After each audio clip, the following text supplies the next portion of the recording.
what I did wrong, what can I do better, trying to think about that, or just, for example, Brady is talking something and then the time just flies and I'm on the line again. I am that kind of archer that I just can't wait that I'm back on the line.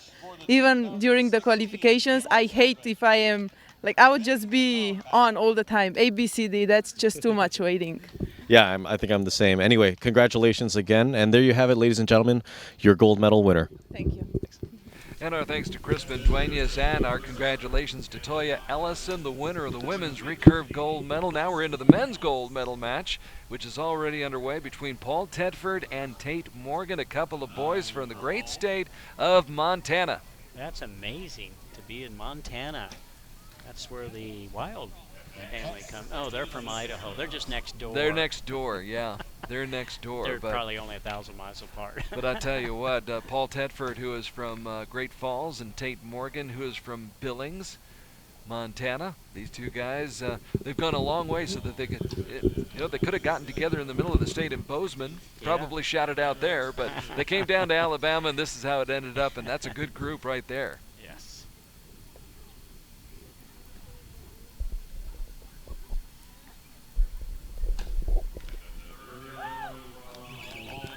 That's Paul Tedford. So Paul Tedford, who was ranked 44th in the world, averaging 9.6 per arrow, had 5 wins on his resume coming here to Alabama this week, the U.S. Open Finals. Tate Morgan from Billings, Montana, who was ranked 260th in the world.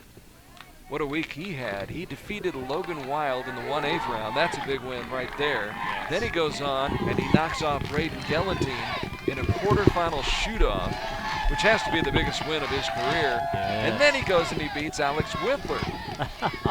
And Alex Whiffler, for those of you who may not follow the sport all that quickly, had a huge win a year ago at the Vegas Shoot, where he came out of the pack and won that whole thing. And he was a recurve archer before that. Yes, he was. He was training to be a recurve archer. And a great archer. Yeah. Great archer. He switched over, and, man, he has not looked back. He just stayed right here. But what a week for Tate Morgan. Yes. Congratulations to him. 260th in the world. And it just goes to show, Rick, on any given day, a guy can come out and shoot lights out and compete with the best. Yes. Yeah, well, it's getting the scores are getting closer and closer together. Makes it harder and harder to determine who's a leader of the pack. Now, having said that, usually, when they shake the rafters, the best still comes to the top. The cream rises. The cream rises, yeah. Good look at Paul Tedford, who defeated Bridger Deaton. That's a big win. Beat him in a shoot-off in the 1/8 round. They both had X10s, but Paul's was a little bit closer to the center. That's when it really, I feel for the guys. When you shoot an X10 and you still don't win. Yep. Yeah, when it comes down to just 1 millimeter, I mean, that's just almost like a heartbreaking feeling. But you've done the best you can do. Yes, you can. And that's one thing to remember. If you give it, that hurts. Yeah. If you give it 100%, always give it 100%. Normally you won't be dissatisfied. You just got to give it all you got. And if it comes down to an X10 and you shoot an X10 and the other guy shoots an X10 and his is just, a centimeter closer to the center? Yeah. It is what it is. It is what it is, and the guys may just have been smiling on the other guy a little bit more. Yes, but on the other side, let's look at it this way. Every loss is a lesson. And if they use it right, these two guys have the potential to grow and become the Bradens, the Wilds of tomorrow. Sure. So, these losses are great for them, whoever wins and versus whoever loses. So, there's nothing wrong with that.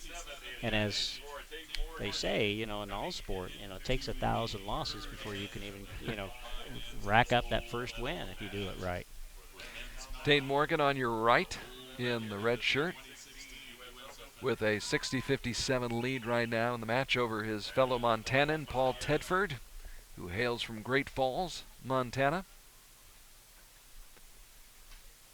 Tedford, by the way, not only defeated Bridger Deaton in that shoot-off, he also beat Steve Anderson by 4 in the quarterfinals, and then beat Rio Wild in the semis. So Wow. you were talking about how, you grow up and sometimes you're in awe of these guys, and then you get out there and you're on the same line with them.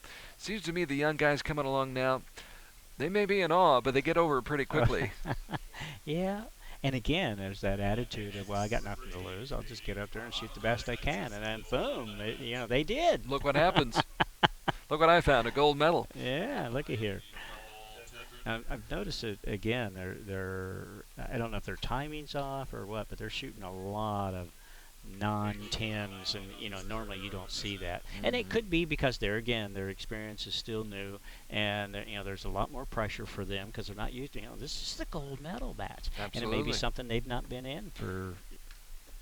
Well, they're out there by themselves, usually during the week, and we've talked about this a lot on our World Cup coverage. During the week, you're going through qualifying, you're going through eliminations, and you're on the line with 200, 300 other people. Here, you're out there by yourself. And the whole world's watching you. Absolutely. It's unsettling. And there's 4 cameras trained on you. Yeah. And Rick McKinney's talking about you. And they probably go, who? I don't think so. A lot of folks out there watching, I'm sure, remember Rick McKinney, who won a gold medal down here in Alabama, by the way, this week here at the U.S. Open Finals. Yes, I'm so happy that they have divisions for Masters archers so we can enjoy ourselves, still shoot, get a touch of our feeling of competition, but not having to shoot with guys that are so far superior. They're beyond your capabilities after, so many years. But, we're in a division that we can enjoy ourselves. So I love that about the Masters events. Tedford and Morgan. Tedford on the left, Morgan on the right. Tedford, 2 gold medals at the Pan Am Championships, 1 a team medal, 1 individual medal, and has shot as high as a score of 697 in qualifying. So a talented young man. Yes, they're hanging in there. You can see the patterns that they're having, the arrow holes, and it gives you an idea of their nervousness, of the highs and lows that they're popping up.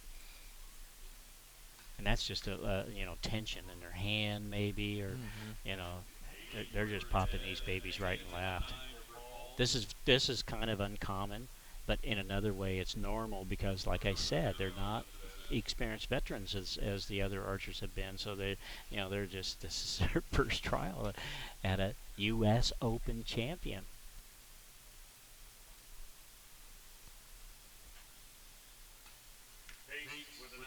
Pair of 28s.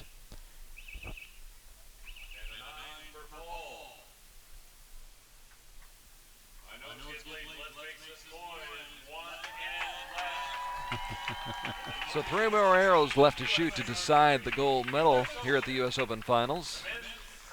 By the way, in the bronze medal match earlier in the day was Rio Wild, who rebounded from his loss to Paul Tedford to score a 5-point win over Alex Wiffler, and Rio takes the bronze medal. Yes. So congratulations to Rio Wild. Yes. There's a man that's been around for quite a while. He tried out for the Olympic team years back. He went to set his compound down, and he went to the training center, and he trained for 4 years, trying to make the Olympic team. He proves that it's not that easy to switch from one bow to another. And he gave it his best. He was a world champion with a compound. Well, then he set his recurve down. Once he didn't make the team, he goes back to compound. And all of a sudden, he's winning world titles again. He's dominant. Yeah, he's dominant. Incredible. Back in 2011, he was almost unbeatable. Unbeatable. Yes, I agree. He's won a world championship, won a World Cup finals. And actually, I was thinking it's going to be tough for Rio and his wife to find some room on the on the mantle for that bronze medal that he's bringing it back from Alabama. Yes. But they're building a new house, so I imagine there'll be room somewhere. Well, that's why they're building the house. Exactly. One for their archery medals, the other for the family. Sherry back at home, making sure that those medals are on display, I'm sure. Yeah, there's a lot of tension there, a lot of nervousness. You can see it. Yeah. And I've got to imagine, Rick, that when things start to slide a little bit, the frustration builds. And as the does. frustration builds, now it makes things worse. Yes, well, you start to tighten up more and more. You're trying to be more accurate, and all you are doing is really being less accurate by trying that harder. So the match is over, and it appears as though Tate Morgan's going to come away with the gold medal. That's Rio Wild down there, who got the bronze medal, shaking hands and congratulating everybody.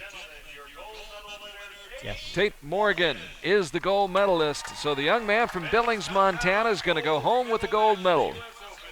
Back to the last great place, the great state of Montana, and Tate Morgan, 260th in the world. Of course, sometimes those rankings can be a little bit misleading. If guys haven't had a chance to go out and compete an awful lot, it's tough to get your ranking up there, but you can see what he's capable of. Absolutely. The ranking system is, it's always flawed. There's no way you can make it perfect. But, this is just a stepping stone for him. I believe that now he's going to go to more and more of these events, and his ranking's going to climb up. So, I think he'll be fine. But it is the ranking system, 260th place, and all of a sudden he beats some of the best archers in the world. And gets a chance to talk with Crispin Duenas, who is standing by with Tate Morgan from Billings, Montana. So let's go out to the field and bring in Crispin Duenas. Crispin, take it away. And Tate, we just had a little conversation just now. I asked you if you changed anything coming onto this field, knowing that you were going to be shooting at night. Did you? No, I just had to give it a couple clicks for the lighting is all. So what does the lighting do to a compound bow? And there's probably a lot of compound archers out there who want to know what happens when you shoot under stadium lights, because probably not a lot of people get to do that. What changes in your sight picture to make you say that you wanted to give it a couple clicks low? I think the biggest thing for me was just trying to keep square in my peep. Okay. I was starting to dip down a little bit low in the peep a couple times, so other than that, I gave it a couple clicks and kind of adjusted for it. Okay, cool. And the next question I wanted to ask you, I've asked a recurve archer this, but you've been out here for a really long time today, right? Yeah. And obviously you're shooting with the pros, all of these guys that everybody looks up to and can plug out a 150 whenever they want to. What do you do to keep yourself sharp for the whole day to make sure that you just did what you did here to win a gold medal and make sure that you're like head and shoulders above everybody else? I was just trying to kind of keep my head in the right position and not think about too many things at once. Make sure you drink a lot of water too. Water's the biggest thing. There we go. That's what I'm looking for is water. Did you eat anything specific before coming onto the field? Did you rest or anything before coming out? We went to a sports bar and I had a French dip. Okay, so there you have it, ladies and gentlemen. That's the secret to winning the U.S. Open. French dip. Tate Morgan, ladies and gentlemen. Back to you, Carl. Thank you. Yep. Thank you, Crispin, and congratulations to Tate Morgan from Billings, Montana, who wins the men's gold medal in compound competition here at the U.S. Open Finals. So, Tate Morgan, our gold medalist, Paul Tedford, our silver medalist, and Rio Wild wins the bronze medal. In the women's competition, it was Toya Ellison winning the gold medal here tonight, defeating Lexi Keller, who gets the silver medal. And of course, earlier in the day, it was the bronze medal going to Erica Jones of the United States. In recurve competition tonight, in the men's gold medal match, it was Colin Klimenchek coming away with the gold medal, Jacob Wuki the silver, and earlier in the day, the Canadian Hamilton Nguyen defeating Jake Kaminsky for the bronze medal. And last but not least, in the women's competition in recurve, it was Lee Sung-eun of Korea defeating Katuna Lorig. So it's Ms. Lee getting the gold, Katuna the silver, and earlier in the day, Mackenzie Brown the bronze medal here at the U.S. Open Finals. One of the final tune-ups for the Olympic Games right around the corner in Rio. So your thoughts on tonight, Rick? Oh, I thought it went extremely well. The archers, they had an opportunity to get the pressure that they needed. The recurve archers, the Olympic team members, some of them did get a chance to shoot, and I think that helped them. It'll give them an idea. Also, the compound archers did extremely well. Some quite new, and yet it will help them. So I think it went extremely well for them. I think it's good. Well, it was a good night, and we want to congratulate everybody. Been a great week actually here in Alabama. Capped off with a great night of shooting here at Jack Allen Recreation Center. We want to thank our great sponsors. Also want to congratulate all who came and competed, and also want to send out a huge thank you to the Decatur County Visitors Bureau for all of their efforts that this community has made to create such a successful event for the second consecutive year. This is really a wonderful spot. We're competing basically on what's a soccer complex. Yes. And it's been an outstanding facility here to hold this event, especially with so many archers, 1,100. 1,100. And you know, the one thing I have to say, out of the 50 plus years that I've shot, this is one of the most beautiful archery fields that our U.S. nationals have been held at. It's just gorgeous. It is gorgeous. I'm going to try to find out from the groundskeeper how you get grass to grow this way, because I'm going to go back home to Salt Lake City and see if I can grow some of that. Let me see. I think it's called water. Yeah, it's called water. Yeah, a lot of that.